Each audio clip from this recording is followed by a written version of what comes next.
15 मई 1962 को कानपुर के रूरल क्षेत्र में जन्मे डीके शिवकुमार कर्नाटक चुनाव में कांग्रेस के हीरो के तौर पर उभरे। अब लोग उनको करिश्माई नेता मान रहे हैं। डीके शिवकुमार वर्तमान में कर्नाटक कांग्रेस के प्रदेश अध्यक्ष हैं। डीके शिवकुमार एचडी कुमारस्वामी की कैबिनेट में सिंचाई राज्य मंत्री तो सिद्धरामैया सरकार में ऊर्जा मंत्री रह चुके हैं। बात 1985 की है। कर्नाटक का द्वार कहे जाने वाले कर्नाटक में विधानसभा चुनाव थे। 4 बार के एमएलए और 2 बार विधानसभा में विपक्ष के नेता के तौर पर रहे एचडी देवगौड़ा सातनूर सीट से चुनाव लड़ रहे थे। उस समय कांग्रेस के पास इस सीट पर कोई करिश्माई नेता नहीं था जिसे वह चुनाव लड़ाते।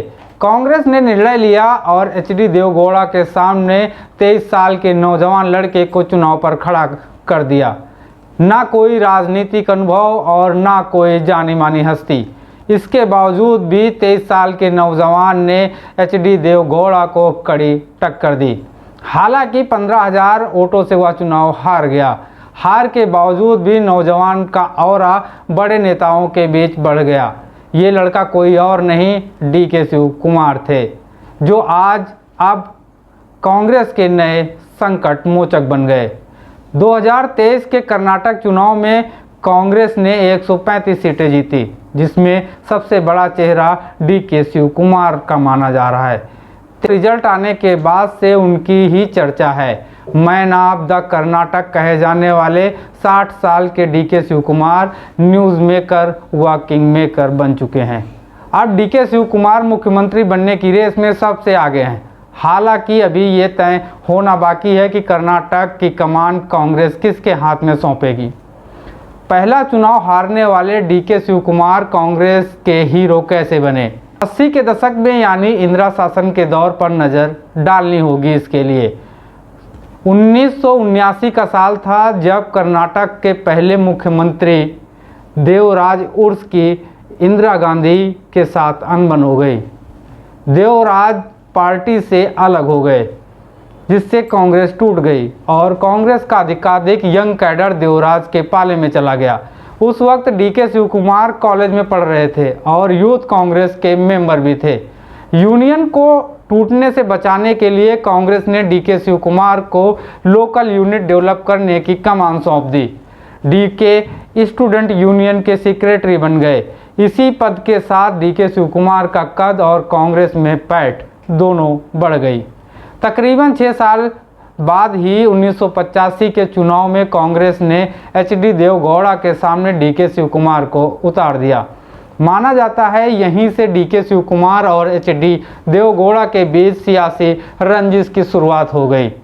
इस चुनाव में एचडी देवगौड़ा ने 2 सीटों होला नरसीपुर और बेंगलोर के सातनूर सीट से नॉमिनेशन फाइल किया था। एचडी देवगौड़ा ओक्कालिगा समुदाय के बड़े नेता थे, इसलिए दोनों सीटों से जीत गए। बाद में देवगौड़ा ने सातनूर की सीट को छोड़ दिया। 1989 में पहला चुनाव जीतने वाले डीके शिवकुमार ने फिर राजनीतिक कैरियर में पीछे मुड़कर नहीं देखा और एस बंगारप्पा की सरकार में मंत्री बने। तब उनकी उम्र महज 27 साल थी। वे सबसे कम उम्र के मंत्री थे। डीके शिवकुमार और एचडी देवगौड़ा परिवार के बीच दूसरा सीधा मुकाबला 1999 के विधानसभा चुनाव में हुआ, जिसमें पूर्व पीएम देवगौड़ा के बेटे एचडी कुमारस्वामी को सातनूर सीट से डीके शिवकुमार ने हरा दिया। डीके शिवकुमार लगातार 4 बार 1989, 94, 99 और 2004 में सातनूर सीट से चुनाव जीते। उनकी ये चारों विजय 40,000 से ज़्यादा मतों से थी। उसके बाद 2008 से डीके शिवकुमार कनकपुरा सीट से चुनाव लड़ने लगे और आज तक कभी नहीं हारे। डीके शिवकुमार ने बिना कांग्रेस के टिकट के भी एक बार एचडी देवगौड़ा को शिकस्त दी, जिससे उनको बड़े कद्दावर नेताओं में गिना जाने लगा। उनके सियासी रणनीति में माहिर होने का पहला सबूत साल 2004 में दिखा, जब लोकसभा चुनाव थे। डीके शिवकुमार ने कनकपुरा लोकसभा सीट में बिना अनुभव वाली कांग्रेस नेता तेजस्विनी गौड़ा को टिकट दिलवा दिया, जो टिकट नामांकन की आखिरी तारीख को ही फाइनल हुआ था। तेजस्विनी का मुकाबला था एचडी देवगौड़ा से। चुनाव के आए नतीजों ने सबको हैरान कर दिया, क्योंकि तेजस्विनी देवगौड़ा ने एचडी देवगौड़ा को 1 लाख से हरा दिया था। इस जीत से डीके शिव कुमार बेंगलुरु ग्रामीण क्षेत्र के बड़े नेता के तौर पर उभरे। उनकी साख से लोग उनको कनकपुरा की चट्टान कहकर बुलाने लगे। 2004 में मुख्यमंत्री एसएम कृष्णा ने शिव कुमार को शहरी विकास मंत्री बनाया। एक्सपर्ट कहते हैं कि यहीं से राजनीति में शिव कुमार का कद और तेजी से बढ़ा। शिव कुमार का कद और बिजनेस इस कदर बढ़ा कि वह कर्नाटक कांग्रेस के सबसे अमीर नेता हो गए। चुनाव आयोग को दिए गए हलफनामे के मुताबिक डीके की कुल संपत्ति 1413 करोड़ है। कांग्रेस पार्टी को जब भी फंड्स की ज़रूरत होती है तो शिव कुमार सबसे आगे खड़े रहते हैं। कांग्रेस के लिए वे बतौर संकट मोचक काम करते हैं, इसीलिए आज उन्हें कर्नाटक में कांग्रेस का संकट मोचक माना जाता है। साल 2019 में मनी लॉन्ड्रिंग और टैक्स चोरी से जुड़े एक मामले में 3 सितंबर 2019 को ईडी ने लगातार 4 दिन तक उनसे पूछताछ की और उसके बाद शिव कुमार को गिरफ्तार कर लिया। यही वह दिन था जब उनकी प्रिय जनता ने अमित शाह से भिड़ने वाले नेता को रोते हुए देखा और चुनाव से पहले शिव कुमार 104 दिनों तक जेल में थे। फिलहाल अब वो जमानत पर जेल से बाहर हैं। 13 मई को आए रिजल्ट में कांग्रेस को बहुमत मिला तो डीके शिव कुमार मीडिया के सामने आए। बोलते हुए रोने लगे, भावुक हो गए। कहा, मैं भूल नहीं सकता कि श्रीमती सोनिया गांधी मुझसे जेल में मिलने आई थी। बीजेपी के लोगों ने मुझे जेल में डाल दिया था, तब मैंने पद पर रहने के बदले जेल में रहना चुना। सोनिया राहुल से वादा किया था कि कर्नाटक जीत कर दिलाऊंगा, आज वादा पूरा हुआ। डीके कई बार कांग्रेस को मुश्किलों से निकाल चुके हैं, चाहे महाराष्ट्र का हो या गुजरात का। साल 2002 की बात है, महाराष्ट्र में 30 महीने पुरानी डेमोक्रेटिक फ्रंट यानी डीएफ की अगुवाई वाली सरकार थी। मुख्यमंत्री विलासराव देशमुख थे। अचानक 9 विधायकों ने कह दिया कि वे देशमुख सरकार को समर्थन नहीं देंगे। सीएम देशमुख का कहना था कि सरकार के पास कुल 288 विधायकों में से 150 विधायकों का समर्थन है। इसमें कांग्रेस के 74, एनसीपी के 61 विधायक हैं। 12 में से 9 निर्दलीय विधायकों का समर्थन भी डेमोक्रेटिक फ्रंट के पास है। विपक्षी पार्टी बीजेपी के पास 56 और शिवसेना के पास 69 विधायक थे। भाजपा की अगुवाई वाली विपक्षी पार्टी देशमुख सरकार के खिलाफ अविश्वास प्रस्ताव लेकर आई, लेकिन देशमुख सरकार को बचाने में कामयाब रहे। इसके पीछे डीके शिव कुमार ही थे।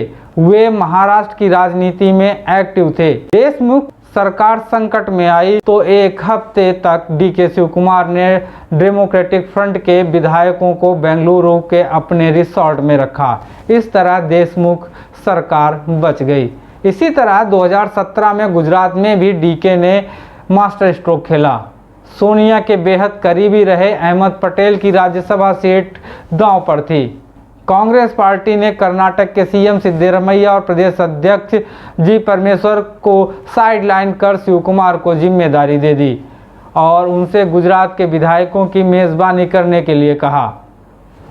कांग्रेस को डर था कि बीजेपी उसके विधायकों के बीच सेंध लगा सकते हैं और इस समय डीके शिव कुमार ने गुजरात के 44 कांग्रेस विधायकों को बेंगलोर के रिसोर्ट में रखा।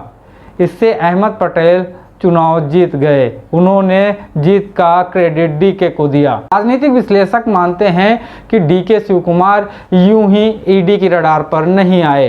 यही सब कारण थे जिससे भाजपा चोट खाई थी। विश्लेषक ऐसा भी मानते हैं कि यदि DK Shiv Kumar BJP join कर लेते तो आज वो जांच से बच जाते, पर ऐसा नहीं हुआ। डीके कांग्रेस में ही बने रहे। 2018 में डीके शिव कुमार पर ईडी का एक्शन शुरू हो गया। उन पर मनी लॉन्ड्रिंग, टैक्स चोरी समेत 19 से ज़्यादा मामले दर्ज किए गए। उनके पिता कंपेगौड़ा भी कांग्रेस में थे और विधायक रहे। डीके शिव कुमार का भाजपा से भी गहरा नाता है, क्योंकि डीके की बेटी ऐश्वर्या शिव कुमार की शादी 2020 में अमृत हेगड़े से हुई थी। अमृत सीसीडी के फाउंडर रहे वीजी सिद्धार्थ के बेटे और कर्नाटक के कद्दावर नेता एसएम कृष्णा के पोते हैं। एसएम कृष्णा 40 साल से ज़्यादा वक्त तक कांग्रेस में रहे, केंद्रीय मंत्री के अलावा सीएम भी बने, लेकिन 2017 में वो बीजेपी के पाले में शामिल हो गए। डीके शिवकुमार के नाम के पीछे की भी एक कहानी है। माना जाता है कि डीके के पिता कंपेगौड़ा और माता गौरम्मा को 3 साल तक बच्चा नहीं हुआ। वे भगवान शिव के मंदिर शिवाल थप्पा गए, वहाँ बच्चे के लिए प्रार्थना की। इसके बाद उन्हें बेटा हुआ और बच्चे का नाम उन्होंने शिव कुमार रखा। उनके गांव का नाम डुड्डाला हल्ली है, पिता का नाम कंपेगौड़ा, इसीलिए शिव कुमार का नाम हो गया डुड्डाला हल्ली कंपेगौड़ा शिव कुमार, यानी डीके शिव कुमार, जिनका पूरा नाम जीके का एक सवाल भी बन सकता है। आज के लिए बस इतना ही। कल मिलेंगे किसी एक और विश्लेषण या कहानी के साथ। तब तक के लिए राम राम दुआ सलाम।